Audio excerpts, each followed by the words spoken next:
YCP ప్రభుత్వం పట్ల ప్రజల్లో ఉన్న అసంతృప్తే టీడీపీ విజయానికి కారణమవుతుందని టీడీపీ సిట్టింగ్ ఎమ్మెల్యే గణబాబు ధీమా వ్యక్తం చేశారు. టీడీపీ జనసేన పొత్తులో భాగంగా ఎలాంటి ఇబ్బందులున్నా అధిష్టానం నిర్ణయానికి పార్టీ శ్రేణులు కట్టుబడాల్సిన అవసరం ఉందన్నారు.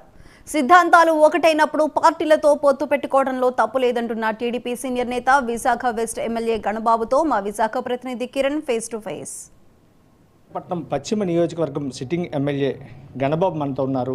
ఆయన అడిగి రాష్ట్రంలో ఉన్నటువంటి ప్రస్తుత పరిస్థితులు, రాబోయే ఎన్నికల ప్రణాళిక, వాళ్ళ వ్యూహానికి సంబంధించిన అంశాలపై ఆయనతో మాట్లాడించే ప్రయత్నం చేద్దాం. సార్ చెప్పండి, ఈరోజు హఠాత్తుగా 2024 ఎన్నికలకు సంబంధించి ఒక వేవ్ కనిపిస్తుంది టీడీపీ జనసేన, ఏమంటారు దాన్ని బట్టి? స్పష్టంగా ప్రభుత్వ వ్యతిరేకతేనండి. ప్రభుత్వం జగన్ రెడ్డి గారు పాదయాత్ర కానివ్వండి, నవరత్నాలు కానివ్వండి, ఇచ్చిన హామీల్లో కానివ్వండి, ఒక్క ఛాన్స్ అనేటువంటి పదం కానివ్వండి, ఆ రోజు ఆయన అధికారంలో రావడానికి ఇవన్నీ కూడా కారణాలైనవి. ఇంతకుముందు ఉండేటువంటి చంద్రబాబు నాయుడు గారి 2014 నుంచి 19 వరకు ఉండేటువంటి ప్రభుత్వం, కొత్త రాష్ట్రం, అనేక ఒడిదుడుకుల మధ్య అమరావతి ప్రాజెక్టు కావచ్చు, పోలవరం కావచ్చు, ఇట్లాంటి నిర్ణయాలతో పాటు అడ్మినిస్ట్రేషన్ని చాలా శరవేగంతో కొత్త రాష్ట్రం అనేటువంటిది ఎక్కడా కనబడకుండా ఒకవైపు హుదూద్ను కూడా జయించి పాలనలో ఎక్కడా కూడా లోపాలు లేవు, ప్రభుత్వ వ్యతిరేకత కూడా లేదు. కానీ జగన్ రెడ్డి గారి హామీలు, ఆయన ఒక ఛాన్స్ ఇవ్వమంటం అనేటువంటిది ఇవన్నీ కూడా ప్రభావితం చూపి అధికారంలోకి వచ్చారు. అనూహ్యంగా ఎక్కువ మెజార్టీ సీట్స్ రావటం జరిగింది.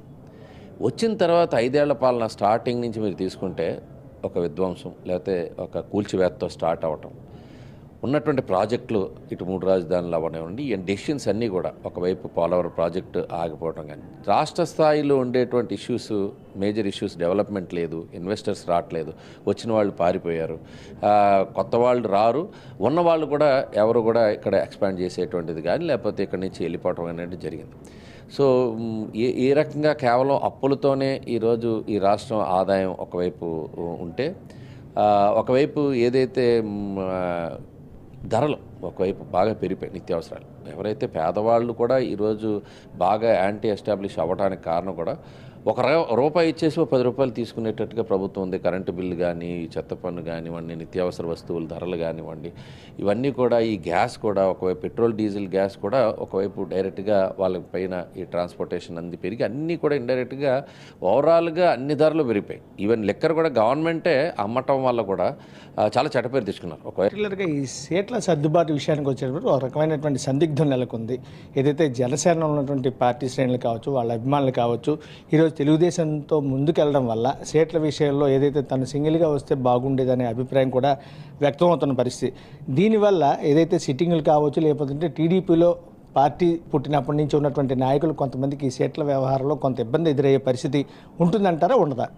పొత్తులు అన్నప్పుడు డెఫినెట్గా కొన్ని అన్ని సీట్లలో కాకపోయినా కొన్ని సీట్లలో డెఫినెట్గా వస్తుంది. పొత్తులు అన్నప్పుడు ఈరోజు కాదు, పొత్తులు అనేది దేశవ్యాప్తంగా, రాష్ట్ర వ్యాప్తంగా, గతంలో కూడా తెలుగుదేశం పార్టీ అనేక పొత్తులు ఉన్నాయి. మా నియోజకవర్గం కూడా 95లో ఇక్కడ సిపిఐకి ఇవ్వడం జరిగింది, మా నాన్నగారు కూడా. అప్పుడు అందరూ కలిసే పనిచేసాం. సీనియర్గా అప్పుడు అప్పలనరసింహ గారు అప్పటికే ఎంపీగా ఉన్నారు, ఎమ్మెల్యేగా ఉన్నారు, చాలా తెలుగుదేశం పార్టీ ఫౌండర్గా ఉండేవారు. నేను అప్పటికి ఇంకా రాజకీయాల్లో అప్పుడే జడ్పీటీసీ అయ్యాను. సో అంత సీనియర్గా ఉన్నప్పటికీ కూడా జిల్లాని అప్పుడు నడిపించేటువంటి స్థాయిలో ఉన్న 95లో సిపిఐకి ఇచ్చినప్పుడు మేము అందరూ కూడా పనిచేసాం. ఈరోజు పొత్తులో భాగంగా నిర్ణయాలు తీసుకుంటే అది రాష్ట్ర అధిష్టానం ఏ నిర్ణయం తీసుకున్నా అందరూ కట్టుబడి ఉండాల్సినటువంటి అవసరం ఉంటుంది. అది జనసేన కావచ్చు, లేకపోతే తెలుగుదేశం పార్టీ కావచ్చు.